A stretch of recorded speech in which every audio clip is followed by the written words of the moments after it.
What's good, family? How y'all doing? How y'all doing? Hopefully this live work because my last one went out. I guess it was like my internet reception or something. Give y'all a couple more seconds. Couple more seconds. Hey, family, how you doing? How you doing? What's good? What's good?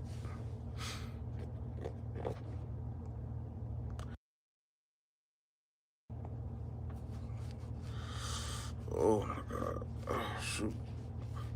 What's up, fam? How y'all doing? What's going on? What's good? What's good? What's good? Hey, family. 224-463-1848. What's up, fam? How y'all doing? How y'all doing? Y'all know I had a glitch in my live. I just went live and I had to end it. And now I got to start a new one, because my old live had a glitch in it or something like that. What's good, family? How y'all doing? What's up? What's up? I need help. My son's in prison. I'm going to take care of him. Just contact me at the number that I had showed you. How y'all doing, family? What's good? What's good? We start in 2 minutes. So soon to hit 2 minutes, we can start. What's good? What's good, family? How y'all doing? How y'all doing?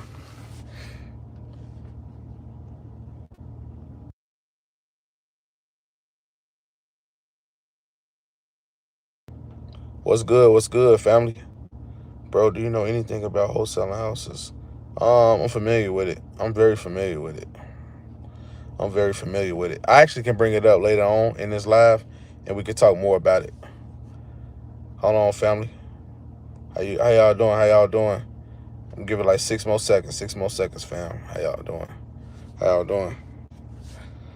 Okay, okay. All right. So we're gonna start off by saying pretty much. So I had a troll, right?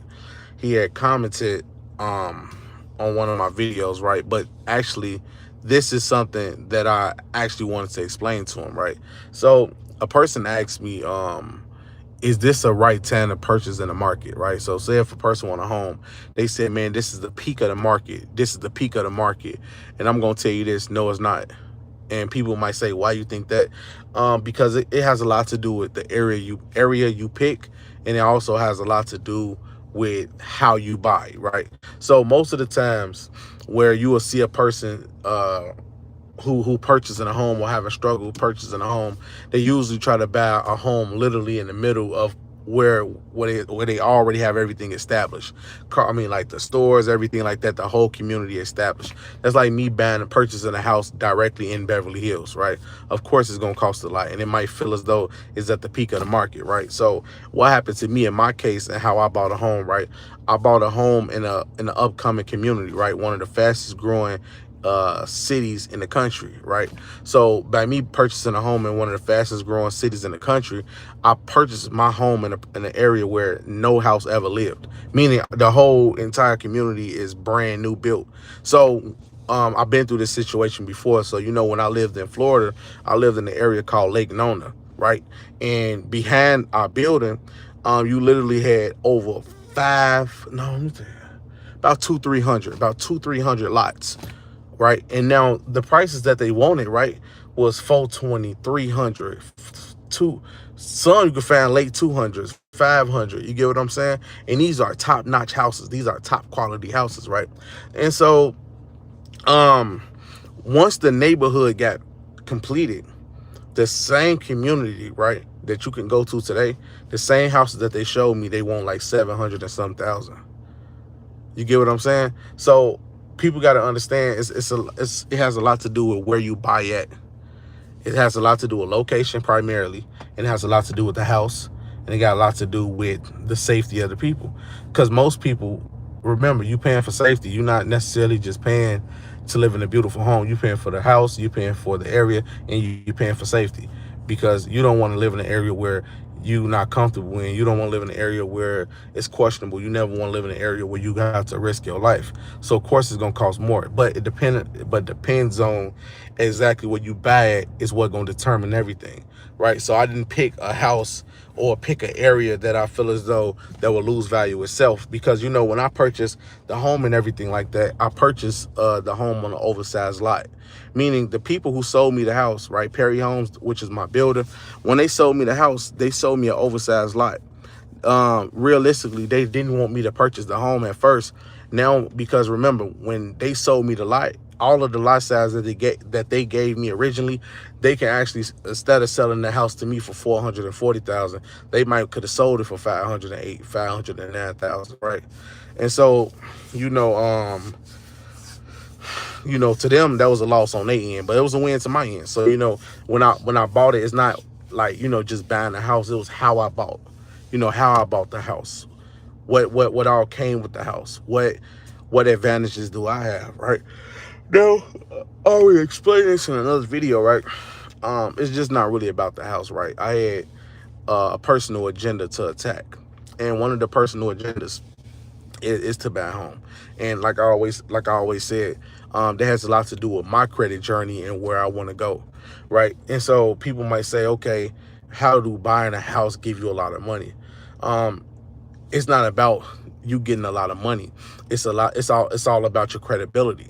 So if you just starting off to be an entrepreneur, you just starting off to be, a person who want business lines of credit, and you want the banks to take you serious. Remember, I always said that you don't want to be a high risk borrower. And usually when I seen people for years and years and years who take on enormous amount of debt, of course the bank is 10 times more likely to extend credit to that individual. And so, I had plenty of personal reasons to get a loan, like a mortgage and everything like that, for those reasons alone, right? Because remember, I never dealt with my social. I just now putting accounts on that. I'm just now building it out the real way. I'm realistically just now doing all of this, right? And so once you place in a position, that's when it'll be easier to execute. Because when you trying to execute on a level and you barely have any means and everything tight, I'm gonna explain one thing to you.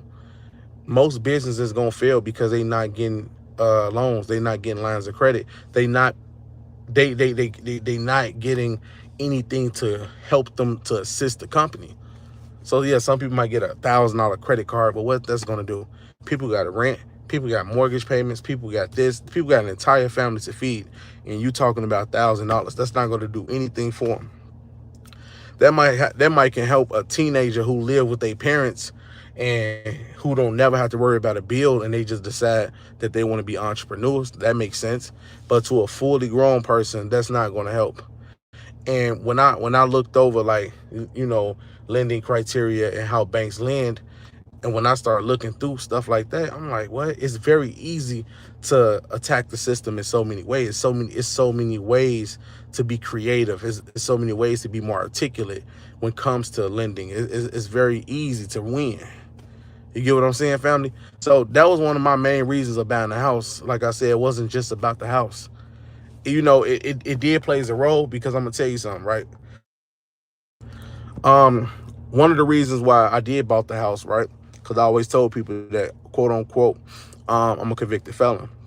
Now, people might say, what do that have to do with anything, right? Now, being a convicted felon, it limits you when it comes to renting. So you can go to Beverly Hills, you can go to Los Angeles, and you can try to rent, but most people will reject your application, right? And that just by you being a felon, and me being in a situation where my name couldn't be on the lease, or I had to use my EIN number and stuff like that. So that means you pretty much have to hide yourself. You get what I'm saying? In the sense of when you first starting off, when you first trying to get in a position, when you first trying to get yourself together, you got to hide and all that stuff, right? Now, you wouldn't have to worry about your background when you're trying to get a home, because I'm going to tell you guys something, right? You can put yourself in a position, you can purchase a big real estate property. Let's just say if you see a building and they got 10 units, you can live in one of the units and literally rent out the whole other 9, right? Now, that would be clever real estate tactic versus you just going ahead and just renting. You got to look at the full picture. You got to look at the full picture. Like, how can I benefit entirely? You can buy a house just to build it up, just to resell it. You can buy a house to create a spa in it. You can buy a house to create an Airbnb, anything, right? And these things, even though you making money, not only do you make money, you get equity, and on top of getting equity, you also getting greater you also becoming a low risk borrower to any banking institution, and it allows you to get more funding. So that's my whole way how I, creak through. I mean, slip through the cracks. That was my whole purpose. My whole purpose was to do that. My whole purpose was to put that amount of debt on my back just so I can look like a low risk borrower. Because remember, I've been studying credit criteria for over almost 2 years now. And of course, there was a lot of trial and error on the way up. It was a lot of trial and error because realistically, you didn't know how to actually appropriate everything. People telling you mixed information. You can go on Facebook and you will see people posting 50, 60, $70,000 credit cards. And they just say, and they'll tell us, the people who don't know, hey, I got a 780 credit score, instantly approved, 30, 40,000. And you will have a 780 credit score and apply, and they will deny you. And you'll be like, what happened? And when I come to realize and find out credit criteria, that's when I went on to study what factors of credit do the banks look at. And after I sum all of that up, it was easier for me to win. It was easy. It's extremely easy because I'm like, this all you require, and I can do this, that. Okay, boom. And once you get in a position where, okay, I got a little money saved up, that's when you want to invest into your credit, right? So y'all, for those who don't have a mortgage, right? Let's just say if you don't have a mortgage on your credit report, I know a lot of primary accounts that you can throw on your credit and you can make your credit actually strong. I'm talking about extremely strong to a point where you can borrow $40,000, $50,000. And that's good, especially on the personal side. Because remember, you have to build up the personal before you build up the business. Without the personal, the business has no standing. Unless you have a corporation that's been open for over 10 years and you have a 100 paydex score and you have a whole line of history of things being borrowed with that corporation, you are not going to get any funding. And that's a sad truth that a lot of people tell you. People want to tell you, go on Gringer, go on Uline. You think going on Gringer or going on Uline is going to get you a $150,000 credit card? These people are lying to you. These people are lying to you, family. And I knew they was lying to me as well, because they wanted credit seminars and all that. And I was like, no, I want to find out, what do the banks look at? And when I looked at these accounts, these primary accounts that you can add to your credit report, and I look at certain factors and data points that the banks look at, I'm like, if people knew this, they had a cheat code to the game. They'll know how to win. And so since many of us don't know how to win, since many of us is not articulate, since many of us is not paying attention to what's going on, we kind of fall backwards, right? But, back to the personal side. If the personal side is not together, the business side not going to be together. I don't care how your business credit score look. Put that personal straight first. Then remember, with the personal, you can co-sign the business. You don't have to have business credit. That's when people come to me about the EIN. They be like, hey, Taquan, I want to build business credit. And I say, no. I teach people how to build personal credit using the EIN because you're utilizing it as if it's a social. Put you in the same mind frame as a CPN number. But you are only establishing personal credit. And you only taking out goods and services. You can take out goods and services on behalf of your business that you already have. But when they ask you for a personal guarantee, that's when the EIN will come in place, and you can use that and substitute from the social. And when they check your report, and if it's substantial, it will help you a lot. It will help you great. It will really help you enhance your entire profile. Yeah, and that's how business credit go about. And so one of the hardest things that people got to understand, when I said taking on debt, when I went to a bank one time, not a bank, what was it? When I went to a dealership and I was looking at the TRX, and I told him, like, what do I need to have to, in order to get one of these? He said, you ever financed a car that's worth over $50,000 to $60,000? I said, no. He said, they're not going to let you finance a $100,000 car if you never financed nothing like that. And so I'm looking like, wow, I thought just having a good credit score. No. Who told you just having a good credit score? You need a strong profile. You need to put installments, revolving accounts, mix your accounts up, and make sure your accounts have history. And so yesterday, I just finalized and finished up EIN Part 3. Now, EIN Part 3 is also with my tutorial on credit criteria. So I'm putting both of them in the same bracket because this video strictly showing you how to enhance your profile. Now, this is going to show all of the extra accounts that you can put on your profile, whether it be a secure loan, right, which is good. A secure loan will be considered an installment. I teach you how to put a $30,000 credit limit, backdated 2 years, primary revolving account on your credit, which would be a revolving account. So you got installment, revolving. The 2 years is backdated, which would give it history. The installment revolving would give it a mixed profile. You meet all four of the factors that the credit bureau is looking at. Now, that's not the only thing. I teach people also how to put a total of 8 accounts on their credit. It can be 3 installments, 5 revolving with backdated history. Perfect. So now you have 8 accounts, 8 positive accounts showing, right? But, when you get to the point where you want to say, I don't want to risk my profile. What if they deny me? You get what I'm saying? So I know a lot of sites you can go to where you can put in your social, you can put in your information, and you can run a soft inquiry. A soft inquiry is not a hard inquiry, so it doesn't affect your credit profile. So say, for instance, it's a site called Rocket Mortgage, right? Rocket Mortgage, you can go to them and you can fill out for a soft pull on your credit, and you can apply for a personal loan. Now, I wouldn't apply for a personal loan. I will apply for a home improvement loan. You want me to tell you why? Because one thing that the banks don't tell us is they judge us how we borrow. Personal loan sounds like something personal and not secure enough. So the lending requirements would be tighter and the reward on what they give you would be less. Home improvement loan make the banks look at something more secured, something more of a necessity, and it will give you more. Person asking for a personal loan might qualify for $10,000. A person asking for a home renovation loan, they might get up to $150,000. Both make the same income. It's just the intent that the banks feel as though you are doing. And so if you was to borrow for a home improvement loan, right, it don't matter if you got a home or not. They don't check for that, but they just check your credit. They just say if you qualify for that $50,000 to $100,000 home improvement loan, you take that money from the home improvement loan, and the moment you pay them back in installments, those go as an installment, which is good. And you don't stop right there, family. You keep going.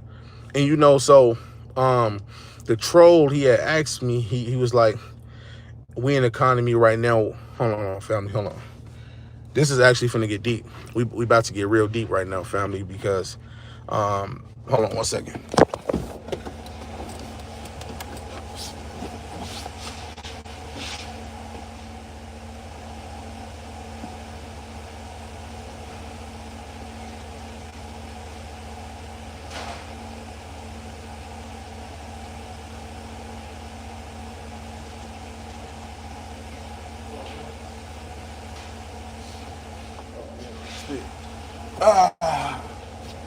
Okay.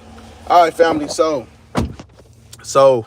how y'all doing, family? So look, the troll, he had said, he was like, why would I borrow in a system like this?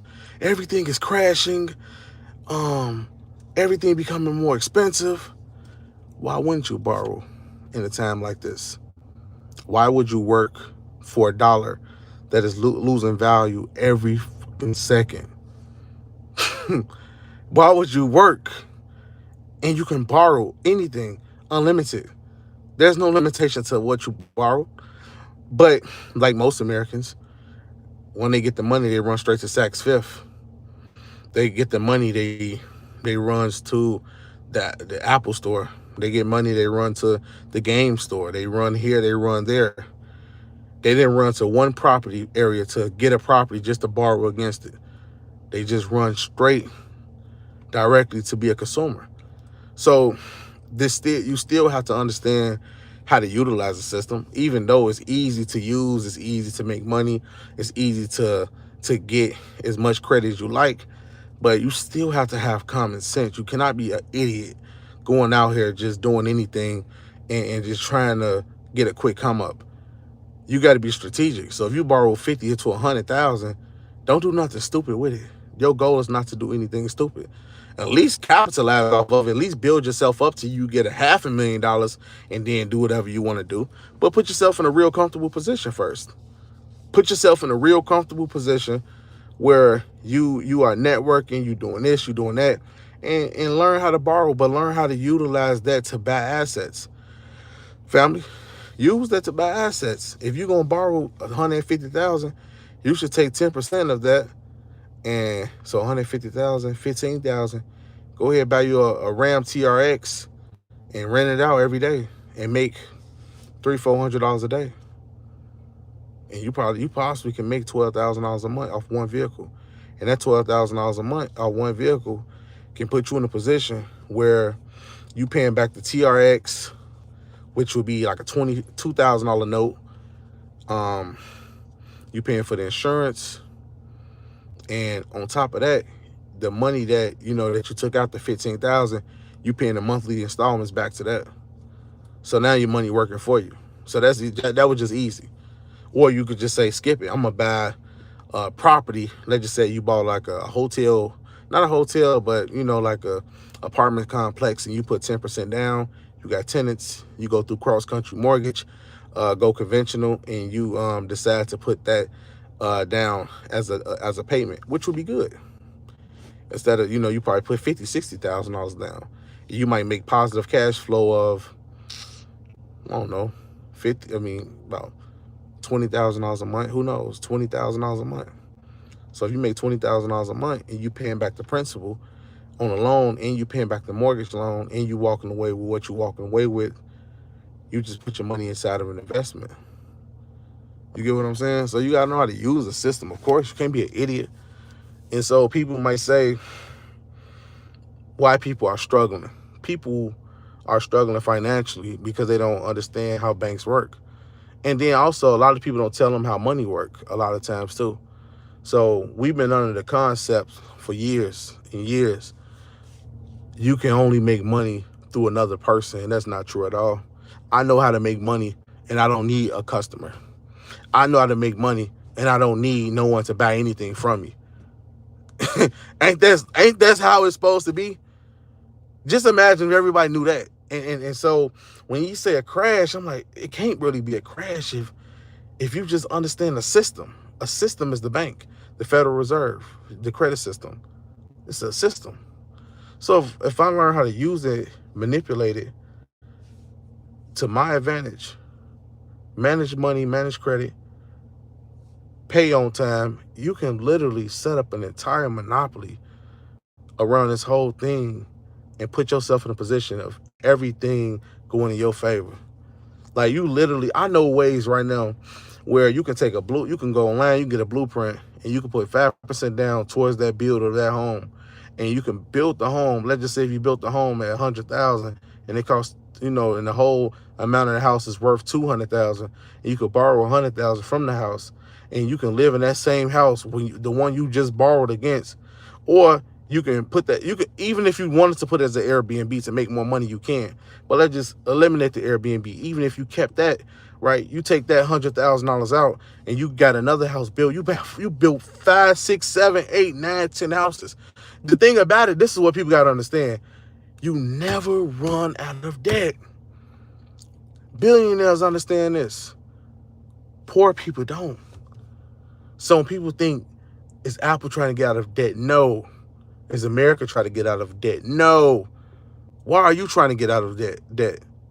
Why are you trying to get out of debt? And that's the slave mentality. And so when people talking about this cash recession and everything like that, it's way bigger than what we think, family. And no, you don't need a customer. I don't need a customer. I wouldn't want a customer. It don't matter if you have a customer. It's really about understanding how lending work and how to manage your money and like how to manage credit. Don't be an idiot, but learn how to manage it correctly and properly. Where cash flow come back to you, borrowing come back to you, and everything else working in your favor. You have a whole thing monopolizing and working in your favor. And I learned this from one of the brothers. He not on YouTube. He lived in my building. Actually, he lived in my building. He lived. Now I do make money off customers, right? Like for Amazon and everything, but I just know ways how to make money without it, right? So what he did was he taught me how to borrow against his loan, right? But he used his multiple accounts and his network of people. His friend got a corporation. His friend got a corporation. His friend got a corporation, right? And so what they do is they move the money around. So he will send a wire to his friend as if it's a real legitimate transaction. That transaction go into that account.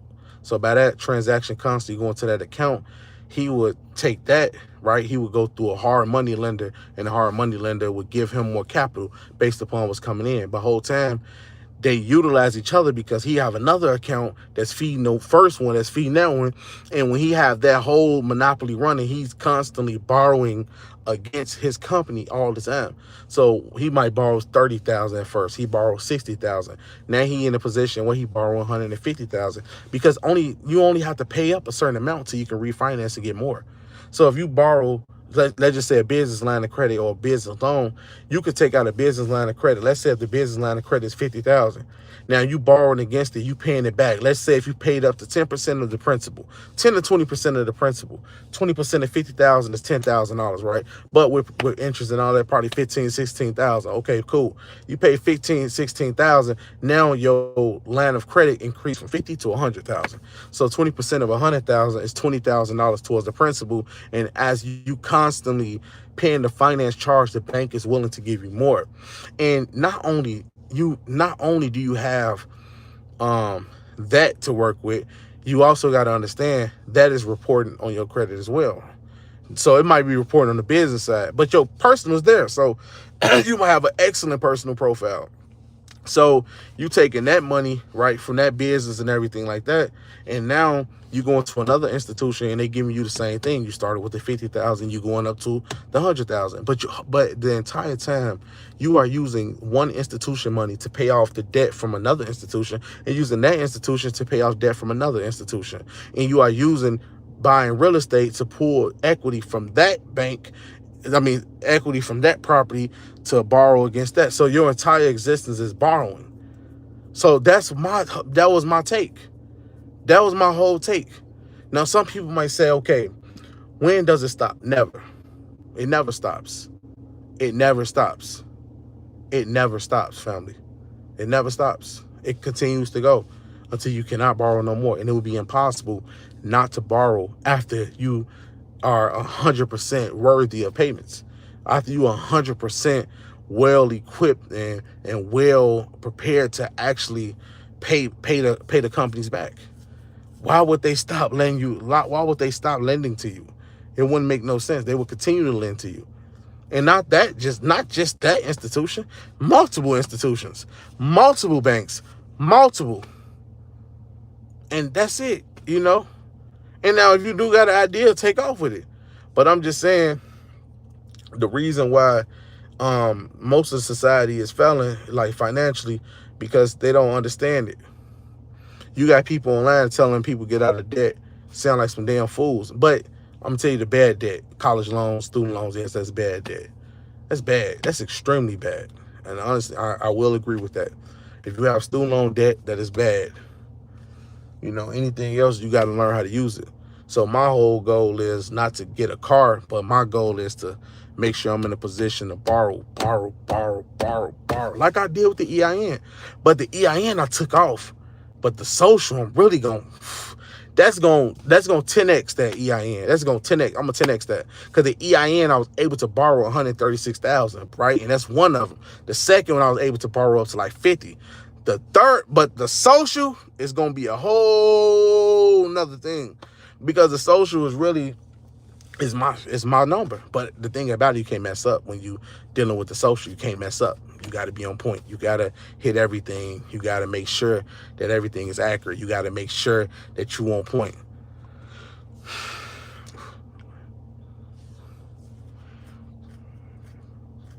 Yes, sir. Appreciate it, King. Yes, sir. That's how money is made, y'all. That's what they do. is just move it around, y'all. Don't overthink entrepreneurship. Don't make it too complex. Do not just don't think it's more than what y'all think it is. Not a conspiracy. It's not no damn course. You know how people will tell you this, right? They'll say getting rich, you can't get rich overnight. I don't believe that. You can. The thing about it is, of course, it didn't take me overnight. It took me a long time to understand it.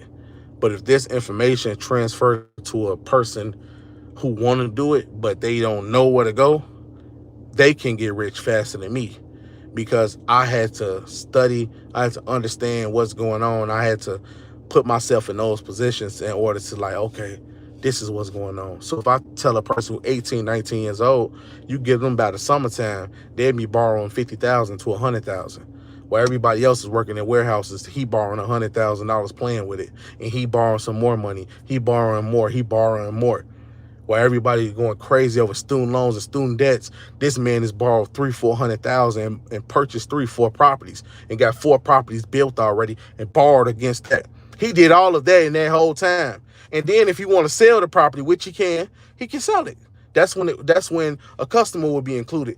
But it didn't even involve the customer, but he just put himself in that position. Now, to build his profile, he might would have worked the job, work at Amazon or something like that, just to start himself off. But once he get to that position, once summertime hit, he don't have to be in those positions. He don't have to work. He wouldn't have to, because now he's better off than he ever was.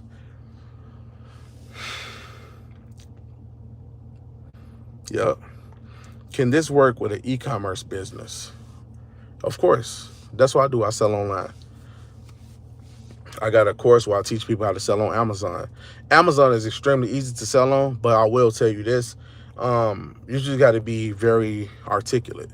You have to understand what's going on, how to make the listing and everything like that. The way I make money off Amazon, snipe. And if you guys ever heard about sniping, it's some where it's a lot. It's really a lot, family. And it's a lot. Yes, sir. Yeah. So no, it's not about the house, family. It's not about the house. You can sell the house, and that's even better. You could buy the house just to sell it, just to put that on your profile. That'd be nice too.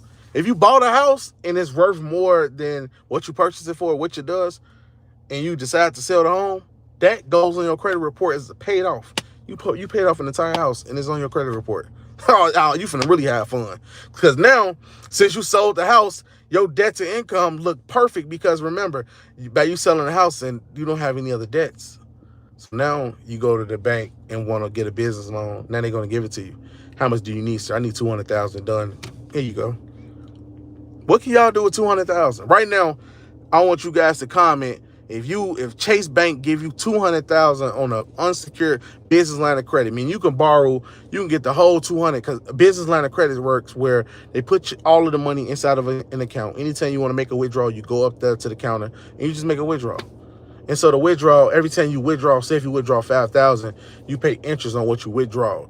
If you withdraw 200,000, you pay interest on what you withdrawed. So what would y'all do right now with 200,000? Hey, family, I have all of your content, including part 1, part 2. Do we still? No, you don't have to pay for EIN part 3. EIN part 3, you do not have to pay for. And also credit criteria part 2, that's both of them. So if you bought credit criteria and EIN part 2, you don't have to pay for credit criteria. So just shoot me a text. I did do it, but I had to send it to my phone, but the phone version looked blurry, but my computer version looked clear. So I got to send it to my email. Once I send it to my email, that's when I can go ahead and I'm gonna send it out. That's when I'm gonna make the post to mom. So y'all, it's actually in my email, and I could just send it directly to y'all, just so y'all can get it. Okay, buy land, build on it, and rent it or sell it. Facts. Facts, family. Facts, facts, facts. Yeah. Taquan, come February, you still going to pay the banks? What's going on in February? What if house is only 70K? No, that's good. 70,000 is good, because it's still a real estate debt. It's still real estate that you paid off, so it's still good. I wouldn't say it's bad. It's very good still. It's very good still. Yeah, you still can borrow 100. Yeah, you can borrow 100 still. Yep.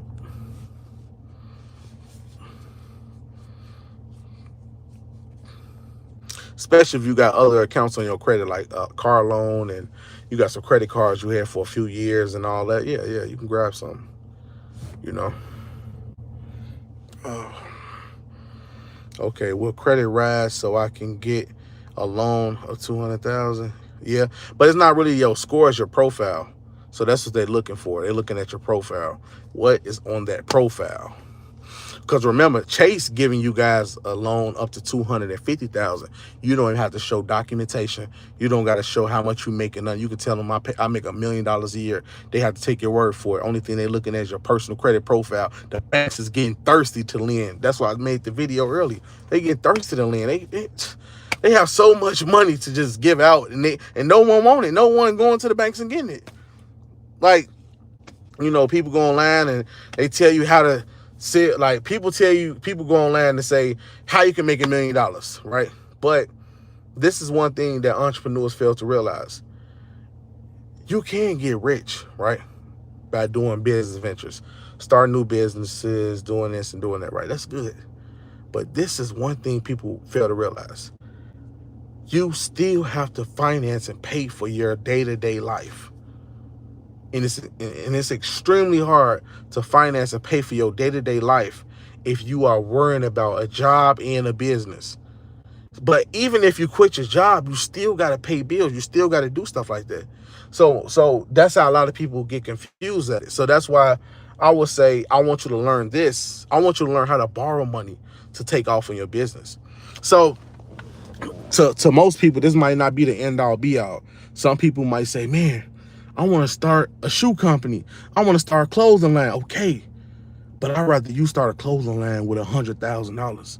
I'd rather you start a shoe line with $200,000. I don't want you to start a shoe line with $9 in your bank account. I don't want you to start an e-commerce site with only $40 to your name. And that's just my take, because I'm going to tell you this. Some people might say, you still can win. Yes, you still can win. But the likeliness of you taking off, making multi-million dollars off of a $70 to $400 investment is very, very, very, very unlikely. It's literally like you buying one shoe to sell to buy another shoe, and you still buying food with the profit from the shoe, from the first shoe you sold. You get what I'm saying? That's the same thing. Like my friends, they dealers, right? They car dealers, right? But the funds is a little low, right? So he might have 800-900 to buy a car, but after he buy a car and he sell it, after he buy another car, the little profits they dealing with is just enough to eat and buy some food. It wasn't even enough to take care of a family. It wasn't even enough to provide substantially. So if you could put yourself in a position where you could borrow 100,000, you could take $40,000 to the dealership. I mean, not the dealership, the auction, right? Say if a car auction, and you buy 8-9 cars. Now 8-9 cars probably made you about $80,000 in 2 weeks. Now you made $80,000 in 2 weeks. Now you got another $60,000 in the bank, and all of your bills is paid for, and you ain't got to worry about none of that. So entrepreneurship, you got to understand one thing. You have to know, like, if you really gonna win, you need to be in a position where you can borrow some real money and then start your business. Do not start your business with, listen, that's a mistake that I made, and I wasn't knowledgeable on this type of stuff. Remember, I always wanted to be an entrepreneur, but I didn't know how to actually make money or borrow money. Make or borrow. Now most people are not in a position to make it because they don't have money in the bank. You can't expect a person with an e-commerce store with $28. He sell him a couple cases, iPhone cases, and probably make $100 out of that. And he buying more phone cases, but at the same time, he's still feeding his family, feeding himself, and the business not moving as fast as he is. I'm gonna tell you when business really move fast. Business really move fast when you sitting on real capital. When you can put 15,000. Listen, I want to say in July, right? So this before my, like, this is when I was on Amazon, right? Because I'm still doing Amazon, but I got some more stuff that I finna put out, right? So it was July and August, a little bit of September. Every single day on Amazon, I made $1,000, right? I made 1,000. It's days that I made 5,200. It's days that I made 7,500. It's days I made 2,600. It's days yeah, days 2,600. It's another day I made $9,600. It's another day I made $1,000, and it's all coming from my Chase credit card. The investments that I made with my Chase credit card, I put 14,000, charged 14,000 towards the card, and got the inventory. Shipped that stuff to the fulfillment center. It's nothing but ink cartridges. Every single day, 22 ink cartridges sold, $1,100. 25 ink cartridges sold, $1,200. 2-3 machines sold $5,600. 3 machines, $5,600. Another day, I might sold 4 or 5 machines, $9,600. Come on now, every single day. Now you can pay your bills. Now you can relax. Now you have the investment capital. All of that you got to start with. Man, you going what? And that's what happened with me. Become better than me, because when I learned this stuff, it was just regular entrepreneur, grassroots entrepreneur, where you got to make $1 million out of $1. Like that can happen, but like, do you not realize that I'm still in the real world? I'm still got a family to take care of. It's not like when you're an entrepreneur, the whole world stopped. We will wait till you get rich. Where food is free, housing is free, phone is free, everything. That's what people think, and that's not true at all. And that's not true at all. Like that's not shit. Like how you gonna put somebody in a position like that? If he got $200-300, how the hell do you expect this person to just make $150,000 from a business venture? $150,000 from a business venture. $150,000 from a business venture. You get what I'm saying, family? So you gotta understand, like, you really wanna know, like, really what's going on. Don't do that. You want to learn how you can borrow some money first before you want to be just doing entrepreneur work, selling t-shirts, selling dog tags, selling advice. People do that all the time. A lot of people getting rich just by selling courses. Now, selling courses, I don't subscribe to it. Like, that's cool. You can sell courses, right? But you have to be of what you sell. Like, don't just sell me a course and you not benefiting from this course that you're selling. That's not my take. My take is, if you are going to sell a course, you better make sure that you got evidence to back that course up. You also live in the course that you're trying to teach. And you also, like, it's real, because you can get charged with a federal crime. It's called Ponzi scheme. And I'm against Ponzi schemes. Like I'm against the whole thing, because it's like so many people, like, they pay for advice. Like, people online, they'll say, I will show you how to get rich. Pay for my course. Like, no, it's deeper than that. Just what I told you right there. You could take that advice and you can run and you can learn it yourself. You don't need my advice. Only thing I ever charged for was to teach you what companies to go to actually get the primary accounts on your profile, and what banks you need to go to in order to apply, and what you need to do to start when you about to apply. So when you're about to apply for something, people want to know, where do I go? I had a student, I checked his credit criteria. He had an excellent profile. I think he was at a 756. He got a mortgage on his credit, got a $409,000 balance. And I was like, okay, he had multiple credit cards with multiple history. I said, brother, your credit profile is extremely perfect. He said, really? I said, look, go to Amex. He went to Amex. I said, look, this is what you do. I don't want you to run any inquiries. I just want to show you how much I know about this stuff. So once he went to Amex, he put in his information. He put in how much he made. He put in what industry he worked in, and they ran a South Pool. And I said, you're gonna get approved. Call me back when you get approved. He called me back 15 minutes later. Bro, I got approved. I said, I told you. Based off of what I read, and when I seen your profile, I knew you was gonna get approved. And after he got approved, he can't stop. And I said, no, calm down. Now the next step is for him to borrow real cash, because credit cards can be okay, but you don't want your utilization to go up. So best thing to do is borrow money, right? Now, there's many ways you can borrow money. If you want to borrow money the personal route, you're going to want to borrow money the business route.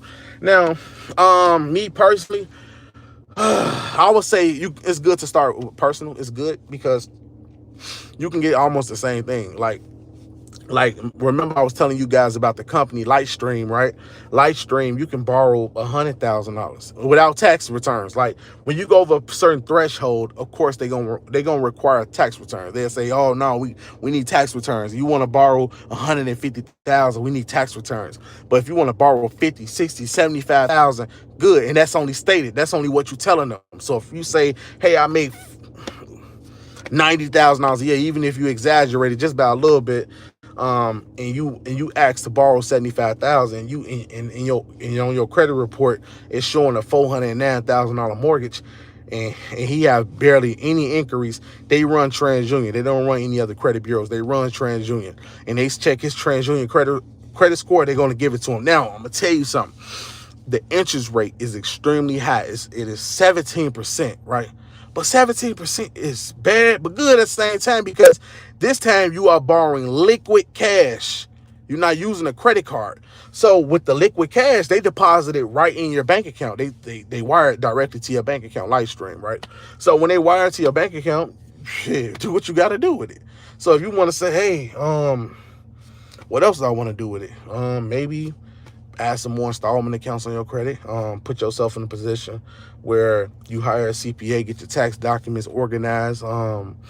Make sure that you get a nice little credit team. Structure your business even more. So when you structure your business more, you go to Yelp. When you go to Yelp, you can put your business in a public directory, add your company phone number to it. So structuring your company is better. That's only for people who got LLCs, and corporations. They structure the business correctly. Then on top of that, you get a business phone number. This is just stuff to add on to the business. And now he go and apply for a business line of credit.